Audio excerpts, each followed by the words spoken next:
hesitate to go a step further, cause my ability to flow kinda makes me wonder, am I musically demented? And like, what is the reason for my musical existence? I put pen to paper and apply my writing skills. Face upon that my musical cadence skills. Therefore, making a nigga inevitable. Poetic language, far beyond the normal level. Vivid ideas allow me to do this verbally. Writer's block, I never heard of this. Speak my mind, deliver my thoughts, and I'll be able to continue to flow without a flaw stage.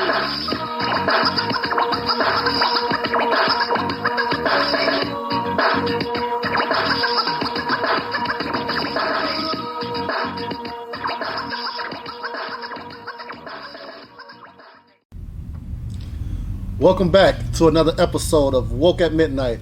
I'm your host, Jason. This is Raina, and this is my pops, Joe. We're going to get into something that's for sure affecting the black community nowadays, and it's something that's a little bit in the shadows, and people are kind of afraid to talk about. It's a little embarrassing, but it's one of the things that we need to really bring to the forefront, because it really kind of controls what really happens in the community in general, and that's mental health. And particularly, we want to dive into a specific part of mental health, depression, and the various aspects of it. Sometimes people really never know what mental state they're in until they kind of do some self-reflection or get with a therapist that can kind of guide them that way. And a lot of times you really don't know those triggers. We're all living life, and we really kind of get through the day, but really don't know externally what triggers us. So we're going to talk about a little bit about those triggers today, kind of give some of our personal perspectives. I want to start with you, Pop. Can you just talk a little bit more about what you know or may have experienced with depression in the past or currently, and especially some of the ways to combat it and understand where it may come from and what triggers it. Right. Well, I'm seeing a lot more depression than when I was young. The last 15, 20 years is like it's getting worse and worse every year. So it's really concerning, I think that what we have to do to try to combat it, or I know what we have to do to try to combat it, is to have more mental health facilities. I think we need those in every community. I think we need to really, push our government to get the people off the streets, and I think that's a big problem. It like hurts me just to see, when I walk down the street, or I might be driving, and people with mental health issues just in the middle of the street. So what I feel like is that they need to pick these people up, take them to a jail, whatever, just for the night, let them get evaluated, and then it should be a facility that they can go to. So we have to build programs to try to help these mentally ill people, because right now it's really, really serious. And I don't know how we got here, but I just know that I think it's an emergency situation.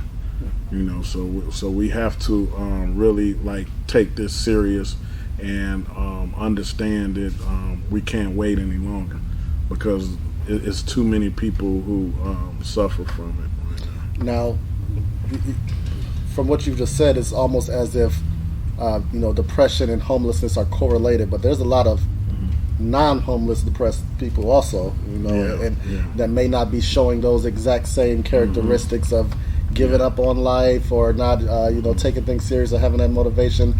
How do you recognize those people, and how is that different than those who may need mental health clinics off the streets? Yeah, so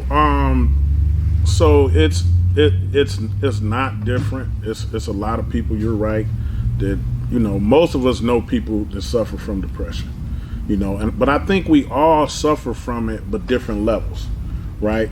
So one thing that I do for myself is I say I got 1 day, 2 at the most to be down.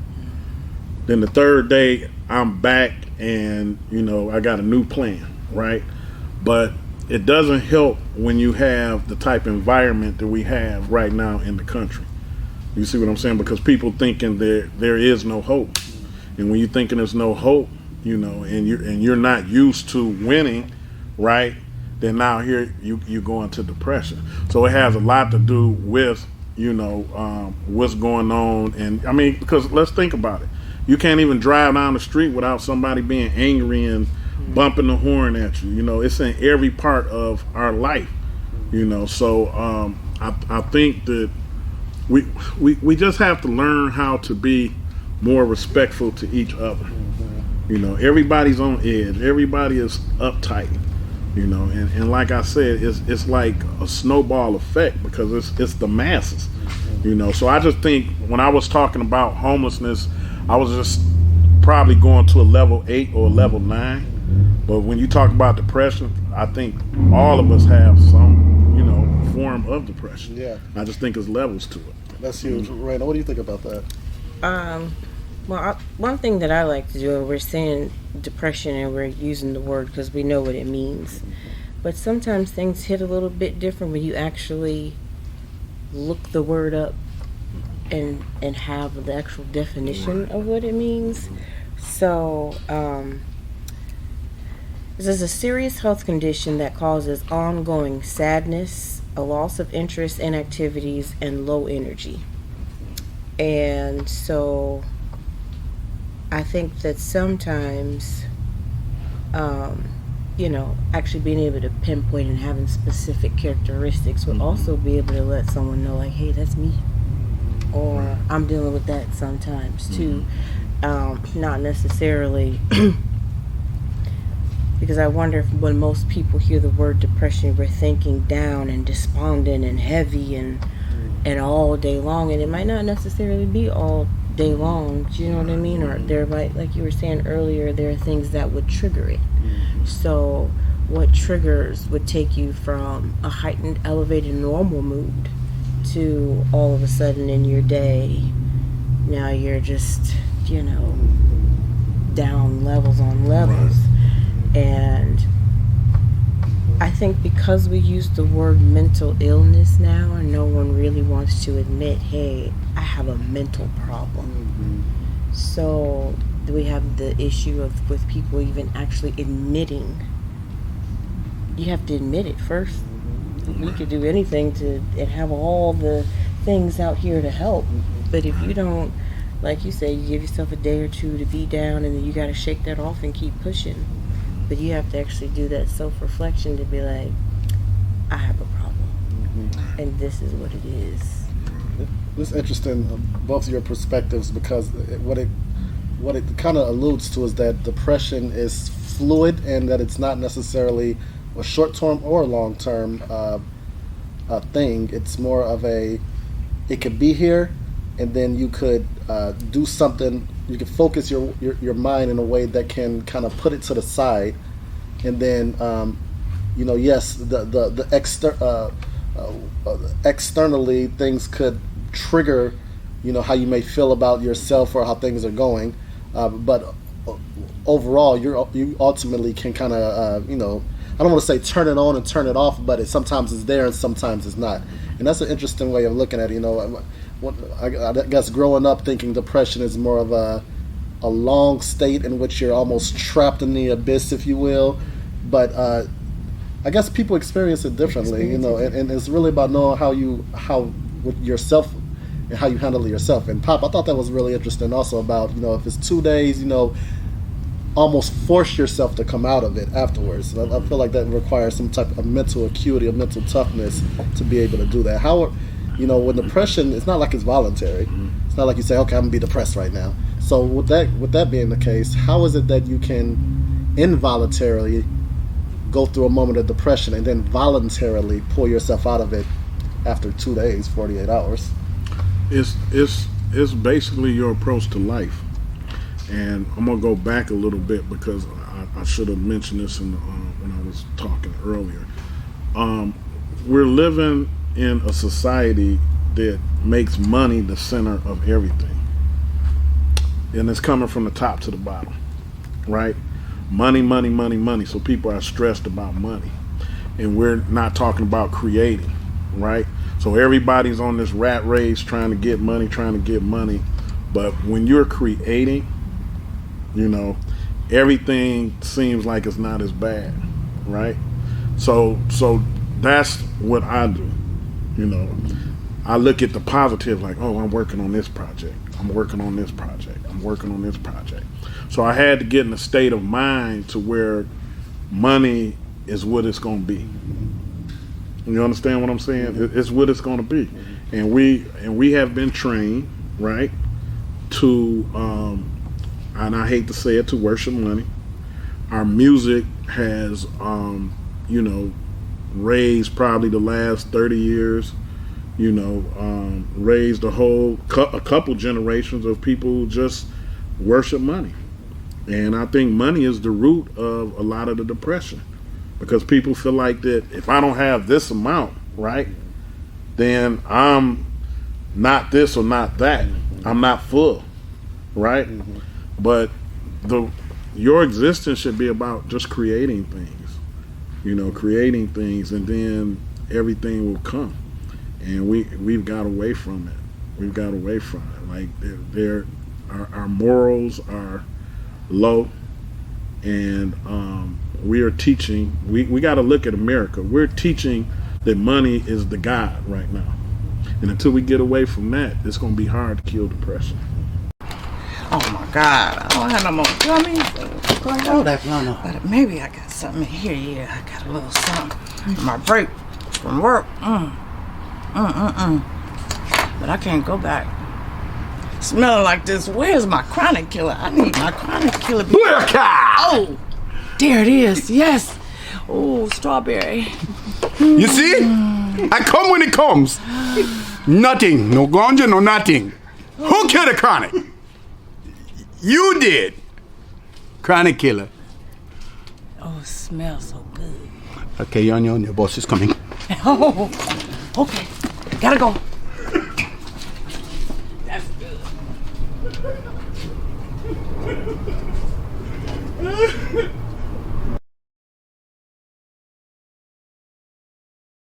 Brenda, have you ever been in a position where you felt like you were down at a point, but then you started to create something, started to do something that activates your creative juices, something that gets your mind going, and it kind of brought you out of that hole? You felt a little bit better, a little bit more energetic. Does it kind of work like that for you? Well, I can't speak for the creating something or taking my mind into that space. I would say for me, I'm aware enough to realize what things are causing the depressive moments in my life. And actually, I do something similar to Joel, but I don't give myself 2 days. You got 1 day. 1 day to wallow in this thing, to mull it over in your brain, and then you have to let it go. Like, so to me, I feel like it's a choice if you catch it early.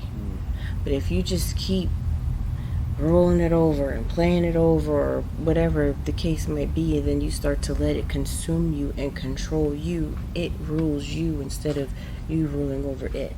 I think you have to have the emotional awareness to allow yourself to feel what you're feeling and know why you're feeling it, but then also know that feelings are not permanent. So, but I think that probably takes a little bit of a willpower to be able to do that. So what I'll do is, okay, this is how I'm feeling, this is what it is, but I know if I continue to sit here, if I don't get up and get out of the house, if I don't get up and move around, if I don't get up and do XYZ, if I don't get up and open up the windows, if I just keep laying here in the bed, this woe is me, or whatever the case might be, then I'm just going to spiral further and further downward. So it's one of the, okay, I'm forcing myself now to get up. I'm forcing myself to go do whatever and start integrating yourself back in the world, or with your family, or with your friends, or whomever. And I think it's just not letting those things win, but I do believe it's having to catch it before you become consumed by it. But I do believe that it's, with a lot of people, they become consumed to the point where they don't know how to get out. So now you need medications and different things like that. Yeah, now, that process of it consuming you, if it's on your mind, it's on your mind. So now we get to the point where we're almost trying to force ourselves through it as if it's, not still there, almost. And, to what point do we get to where you're burying it to the point where it can manifest into something a little bit uglier down the road, as opposed to attacking it head on. And what does that even look like, attacking it head on? Like, it really getting to the root of what's making you feel that way. I think that's part of the process of giving it so much thought. It's not just letting it eat you, but where's this coming from? Why? That's the point where you give it all the energy to break it down, to figure out where it's coming from, where's the root of this, and then turn your mental into, okay, now how do I solve this problem? You know what I mean? I don't mean it in the sense of you just act like it's not there, or you cover it with a Band-Aid. In that process of giving it thought, all right, what did I do that caused this, that's causing me to feel this way, or what outside circumstance outside of my control? Okay, now is there anything in this realm where do I need to stay away from this? Do I not need to deal with this person? Is this a cycle? Do you know what I mean? So it's kind of picking it up from the emotional state and putting it in a logical state to kind of be accepting of it and kind of like make it make sense to the point where it's not something you wallow on anymore. You're not thinking about it too hard anymore. Okay, I think that's understandable. Pops, what do you think about it? Sorry. You gonna finish? Yeah, I had a prime example. So, with my job, I kind of tend to be gone a lot. And when my oldest son turned 18, it was like it hit me like a ton of bricks that he's grown now. And all the time that I missed, I'll never get that time back. Things I wish I'd have done. Like, it's just like a ton of bricks. And I'm just going to be honest, I was in the bed for 3 days. And sad and crying and thought about this and that and should have got a different job. You just all the shoulda, woulda, couldas. But in the process of laying there like that, if that's the wasted time, I could have been spending that time with him. So it's like, you know what? That is there. It is what it is. But that job allowed me to provide for him very nicely. Do you know what I'm saying? Yeah. So me not always being there up under him all the time probably taught him a good bit of the independence that he has. Do you know, and the maturity. So what do I do moving forward? I enjoy every day that I have moving forward with him and realize maybe I didn't like how that happened, but some good did come out of it. So how do I make it the best I can moving forward? And what do I do different so that I don't feel the same exact way when his siblings become of age? Yeah, you converted that negative energy to Totally something different. constructive. So now we watch movies together, we go to the store together, we just ride out down, and so I still have that. Even though he's grown, I still have my son that I spend time, you know what I'm saying? So, but that was kind of it. Like, you wasting time. I can't change any of that. So, Any nuggets from what you just said, Pop, that you feel like can be applied from your perspective? I feel like too that time is important, right? And I every time I'm going through something, I always say time heals all wounds, right? So I'm just being in the space of how you deal with adversity, right? And almost like programming that in your system about dealing with adversity. And to be honest with you, like, since I started my own business at 18, right? So I've had years and years to deal with adversity. And I'm almost like an expert at it now because I done been through so many ups and downs. So now I'm like a professional at it and I don't have downs. I really don't. You know what I'm saying? It's just I'm always in correction mode. So once you can get your spiritual to get in that space, right, then you can start dealing with it, on a different level. You know what I'm saying? Like understanding the things that's important in life and, and just kind of, programming yourself, to be able to, be even keel, and I think, for some people it might take exercises, on how to, get better at situations. Some people just can, shift into a certain frame of mind to deal with stuff, just depending on the individual. But at the end of the day, you want to, you know, get yourself to a point where things are not bothering you. It's easier, you know, it's easy for me to get up there and say it. You know, people say, well, that's easy for you to say, right? You know, and even when I talk to people about it, that's what they say. But like I say, I just think with me personally, just being able to take on that as a younger person, and so much as a younger person, right? As I got older, it was easier to deal with, you know, high tense situations. You know what I'm saying? Yeah. So and that's why I always feel like when you're young, you know what I'm saying, deal with stuff head on. You know, you got your whole life to, you know, get better at it. But for some reason, and we haven't brought this up, is that the young people are depressed now. I can't really say that. You know what I'm saying? Like, when we was young, it wasn't, you know, it wasn't that much depression to me. I didn't see it because everybody was just like, oh, we got to get out here, we got to do whatever we got to do because you're still young. But now I've never seen it like this. Like, young people they'd be 18, 17, 16. I'm depressed. You're depressed and you got your whole... So it's serious. That's why I said it's serious, because the younger people are depressed. You know, that's an interesting perspective. That's something we need to touch on. But you know what? We're going to take a break, and we'll be right back to talk a little bit more about the triggers and how everybody deals with depression and mental health.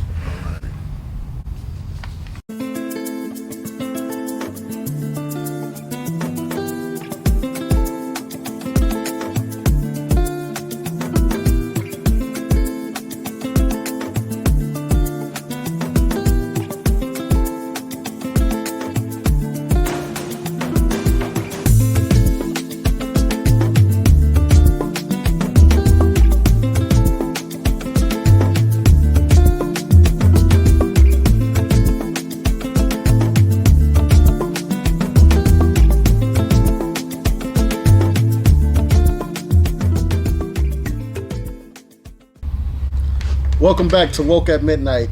We were just talking about mental health, specifically depression. We just discussed, some of the triggers and ways that we may be knowing that we're feeling it and how to deal with it. But I also wanted to get into, just what's really controlling your environment, and if it's your environment that causes some of the stress that may lead to depression or any type of variations of depression. A lot of it may be internal, but some of it may be external. Maybe your environment that you're in. We kind of alluded to it a little bit earlier with Pops when he was mentioning, the music we listen to, and in the way that people are glorifying the dollar or currency in general. Making that potentially an external factor that can lead to some depression if people feel like they're, if they're maybe not be worth it, or if you will. So I wanted to talk a little bit more about what it means to have an environment that's toxic enough for you to feel that way, but also, how do you put that control? Like, is there people that you may need to cut out of your life, or a way that you may need to change your lifestyle? I want to go ahead and start with you, Raina. What do you think? What are your thoughts about that?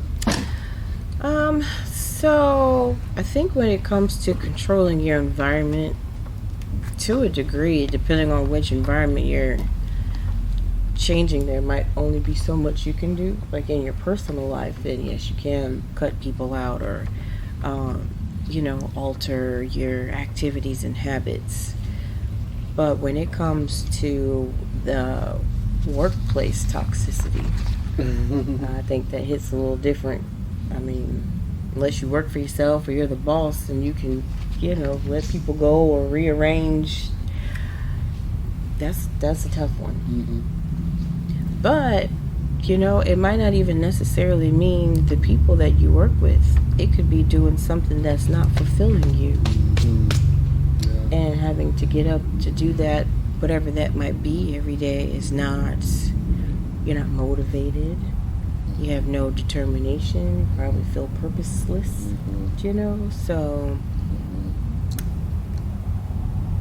now in that sense, then that would, then that's when it's time to find another job, or, but if you went to school for a certain thing, or you've been on a job for so long, I think sometimes, it goes back to the money, and we get comfortable.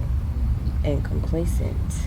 And some people aren't good with change, and change is actually a trigger for some people. So you might want to quit. You might want to step out and do something different. I've done that myself. Like, I'm like, I wish I could just quit and start over. And you do see or read about certain people that do it, and it works out great. You know what I mean? So, but then if you let fear paralyze you, or you're not in a position where you can, or you think about what you're going to lose in your current situation if you do make that leap, and you let the cons outweigh the pros of having faith in yourself and being bold, that would bring you way down. That's powerful. And I think you touched on so many important points there. I just wanted to kind of piggyback off that a little bit, because we really don't know who we are all the way, while making our first career choice. Yes. Right? We're teenagers, and then either into some type of college, maybe directly into the workforce, but whatever we're doing it in order to try to make a living. But at the same time, you want to have something that's fulfilling. You want to be fulfilling who you are, while at the same time being able to support your lifestyle, whatever that may be. And sometimes those conflict with each other, and that could be, that could be tough, especially knowing that, as humans, we what stresses us out is the unknown. That's what fear is really not knowing what's going to come from a specific situation that you're in. And so if you put somebody in a situation where you're saying, listen, you don't like what you're doing, and it's affecting you mentally, start all the way over, right?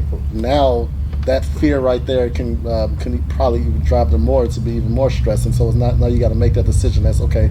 Should I do something else? And that's huge right there. Pop, I remember you mentioned something to me offline before about multiple career paths, not career paths, but multiple parts of your life, if you will. As you get older, you kind of go into different things, which is okay.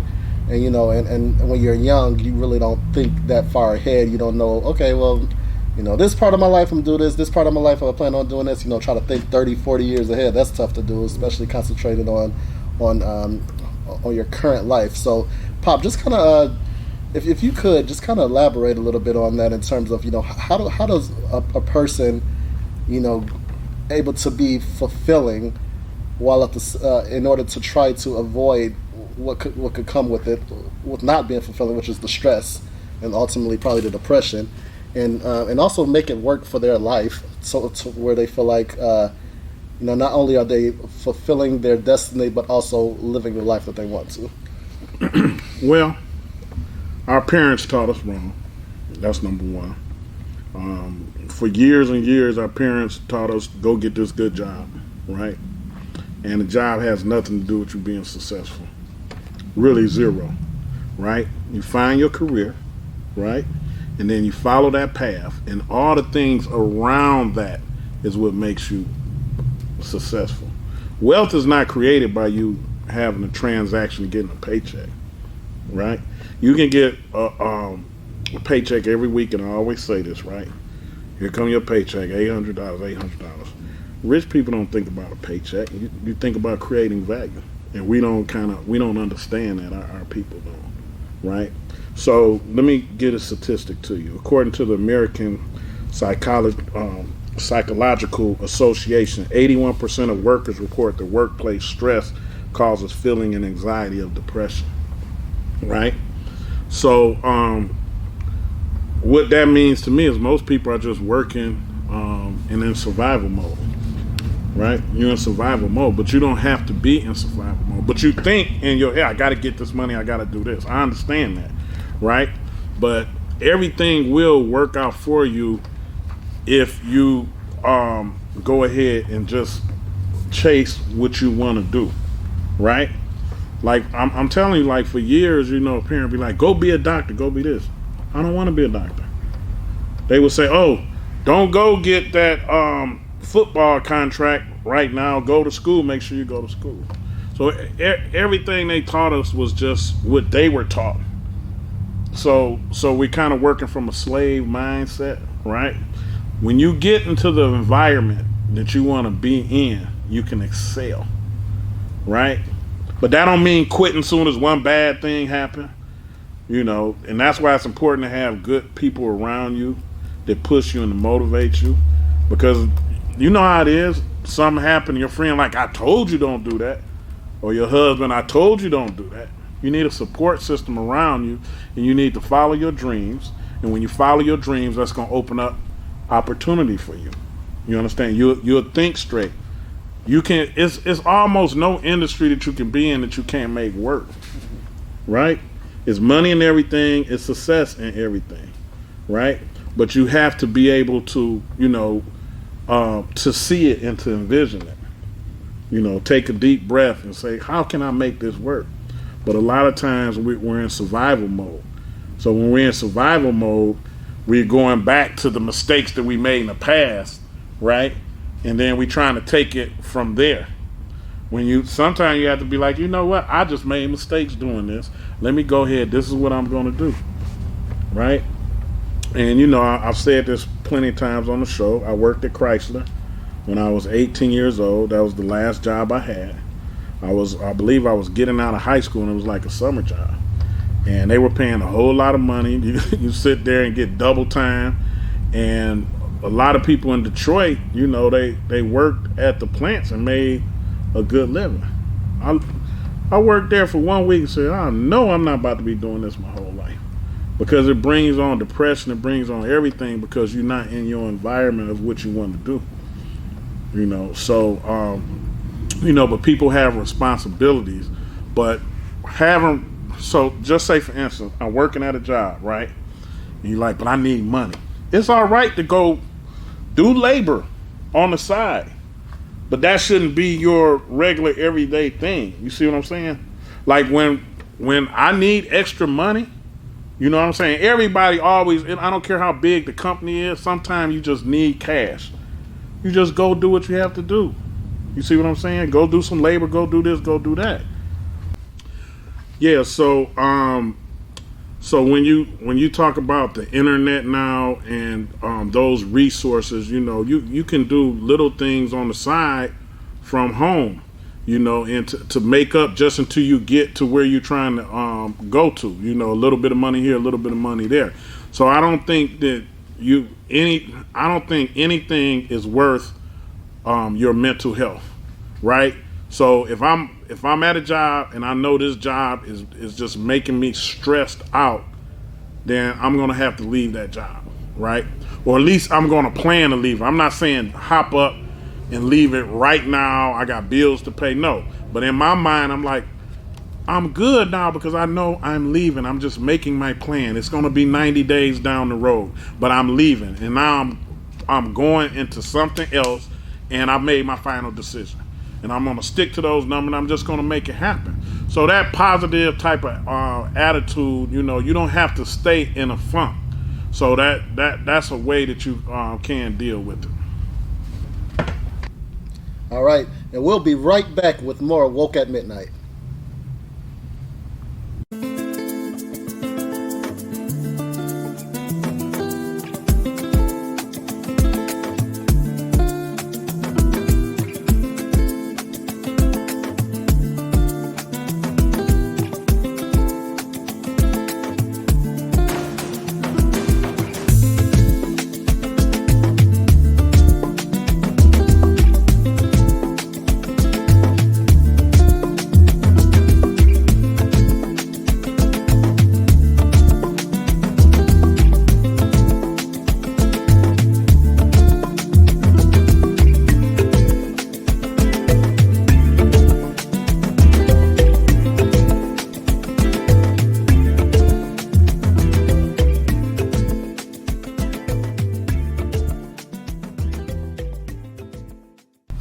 Welcome back to Woke at Midnight. Let's get into a media case study. Most of you probably heard that ESPN broadcaster analyst Ryan Clark was just fired from ESPN, and it was like mid-segment. We all know there's been a change in ownership in the different companies, ESPN, Disney, and things of that nature. So it's causing one big controversy of what's happening right now. I just wanted to get you guys' take on that and what's happening. Pop, we'll start with you. Kind of give me your perspective on, Ryan Clark being fired and kind of how there's something more afoot here. Right. So let me kind of bring you up to speed on what's going on. Do you guys know Larry Ellison? Let me tell you who Larry Ellison is.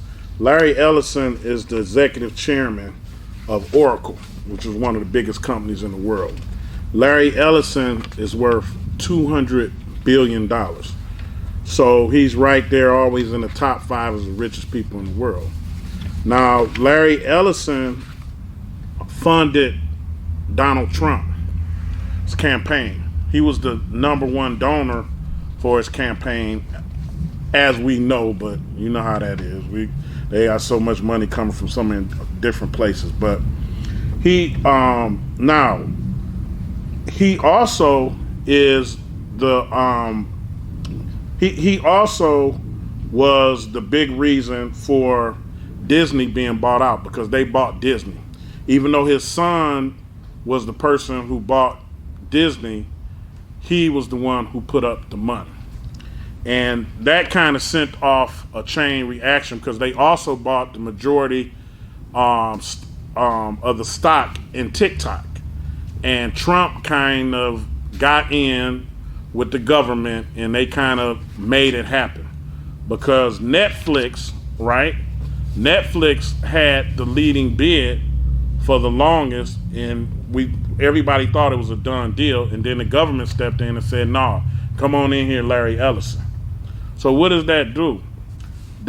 What that did right there is make Larry Ellison control most of the major media outlets and turn them conservative, because Disney owns ABC and they own ESPN. So right now what we're looking at is where we have like a takeover of media. Okay, we have a takeover of media, and right now with this takeover of media, you got the conservative base that really, there's no way that I can kind of sugarcoat this. They don't want black voices. They just don't want black voices, unless you're somebody like Stephen A. Smith, and we understand what Stephen A. Smith is, right? So this is why Ryan Clark got fired, right? Or my perspective on why he got fired, right, is because he showed excellence. The same way that they went in and they fired all the black women out the government, this is the same thing. It's a continuation. But I want to say this to Ryan Clark, because I feel for how emotional he was, and but let me say this to you. That was the best day of your life. The best day of your life. So Ryan Clark just signed a new deal. He was making $2 million a year. Okay. Stephen A. Smith makes $12 million a year. He makes $12 million, and he's bashing black women. He's, bashing anybody of black excellence, and this is their go-to guy, right? But now, let me give you some statistics. Shannon Sharpe was fired from ESPN, right? Now, First Take, which is one of their main shows, right? Their signature show on ESPN. They have anywhere between 500 and 600,000 viewers per episode. You want to know how many Shannon Sharpe has doing it himself? 1.2 million. That's what he averaged per episode. So Ryan Clark, you should be dancing in the streets, because now they owe you for 2 years.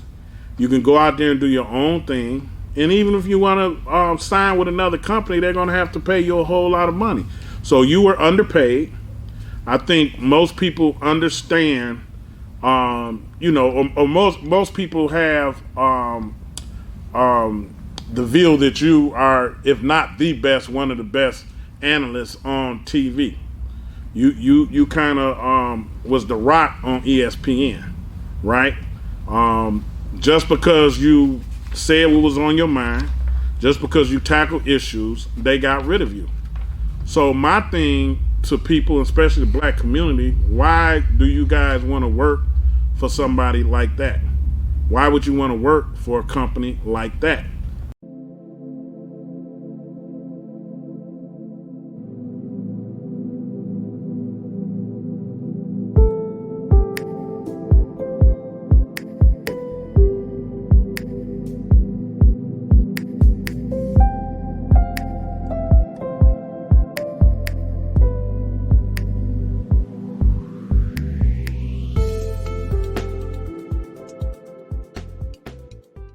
Ask yourself that. So that's why I said you should be celebrating, because if you're sad because they let you go, then I have a problem with that, because nobody should have to take that abuse, and because what you want to really do is you want to just move on when you are mistreated, right? So that's kind of what's going on. And I think Ryan Clark will be all right. All right, great. Now, just to kind of piggyback a little bit off that, to get into the business side of things, because we're talking about, Larry Ellison and this deal with Skydance Media going through owning CBS News, Comedy Central, right, and they're targeting CNN. Mm-hmm. And here's all of the a bunch of different networks that are that may have some anti-Trump. Well, let's call it what it is. They're not the conservative right. A lot of these stations, that you'll see like on a Fox News or a Newsmax. So, we fast forward and this merger completely goes through, and now all of these different businesses are owned by one far right individual. Mm-hmm. What does that do to our current media infrastructure today, and what does that mean for the people who rely on cable or state TV to get news about what's maybe going on in politics or around the world? It's not going to do anything but help us. Any time that you get out of a situation and you got the talent, then you keep it moving. These people have did nothing but hold us back for years, right? We can't reach our full potential because we always going through white supremacy, right? When we get a chance to fly, we fly. You see what I'm saying? But you can't let these people hold you back. Like the thing is that you're being held back by even being in business with them, but you just don't realize it because you're scared. Because it's about security to you. You think security is like they're gonna take care of you, but what they're gonna really do is they just try to control you, right? So Ryan Clark will be all right. TV and streaming will be all right. It will be great, right? And the numbers are bearing that out. Do you know right now that the streaming numbers have surpassed linear TV? Is that the most? We don't know how great that is. And I actually pulled up the statistics somewhere in here with well, that's about TikTok. We're gonna get into that a little later, so I'll give you the numbers a little later. But we linear TV is dying fast, right? And the creators, the black creators that's out there are really eating, right? But we just have to understand independence is all right. It's all right. And there's a lot of people making a lot of money out there in this space. So for years, they were making money. Let them push the conservative. Let them push their views. They're not gonna do nothing but bankrupt their company. Mm-hmm. That's it. Larry Ellison, I think, has lost 20% of his stock since they did the big buyout and everything, and they did the merger. I think they done lost 20% of their stock, and it's gonna keep going down. Mm-hmm. All right. Yeah. Any thoughts on that, Raina? I guess I maybe understood the question you were asking a little differently, so I'm just going to comment on what I think you were asking. And but I guess correct me first. Were you saying what that looks like for media if Larry Ellison owns the majority of Media outlets. the yeah. media outlets?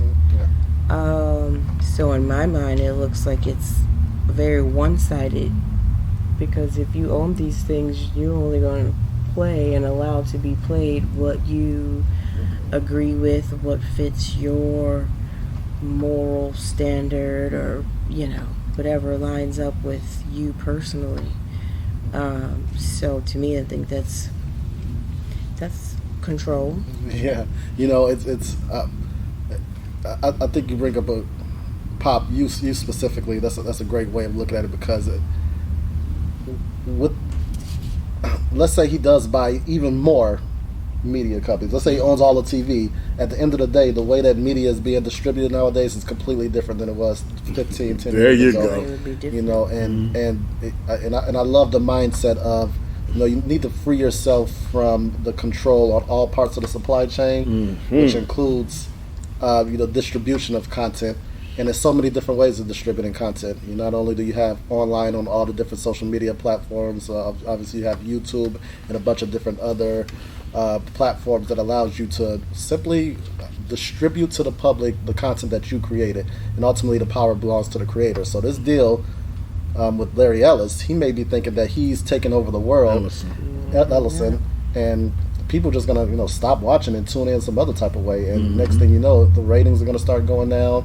The amount of money he's gonna be supposed to be getting per commercial is gonna go down, because people are realizing, the companies that are attempting to make money from their commercial budget, advertising budget, are gonna realize, well, people that we're trying to aim, our target audience isn't really watching this anymore. They feel like it's either watered down or biased, or just doesn't have the type of entertaining content that should be provided. And that's why the power is ultimately with the creator. It's ultimately with the talent, and the business people are going to get too arrogant. They're going to think that they're so powerful that they can manipulate everybody just through media or false propaganda, to the point where it's going to bankrupt them. And they deserve it to think that you can try to pull the wool over our eyes by basically trying to start a monopoly on the way that the way content is distributed throughout the nation or throughout the world. Ultimately, there's always there's gonna be a fight. There's gonna be a fight back, if you will. People are not just gonna let one side take over something, or one person take over something without there being some type of pushback or a competitor in the space. So, I think that's a great point, and it's gonna be interesting to see over the next 5 years the way that the way that this entire thing is made up. All right. Thank you for tuning in to Woke at Midnight. Stay tuned for our next episode. Again, I'm Jason. This is Raina. My pops, Joe Bryant. We'll see you next time. We will win.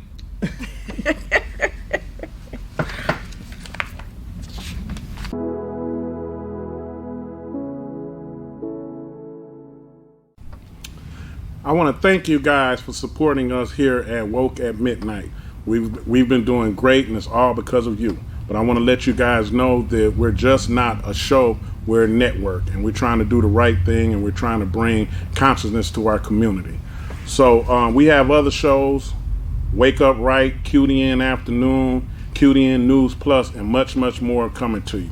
So if you want to support us, you can go to the link at the top, and you can donate whatever you want to donate, or you can go to qmerch.net and buy some of our great products. Thank you, and we appreciate you. Without you, we wouldn't be here.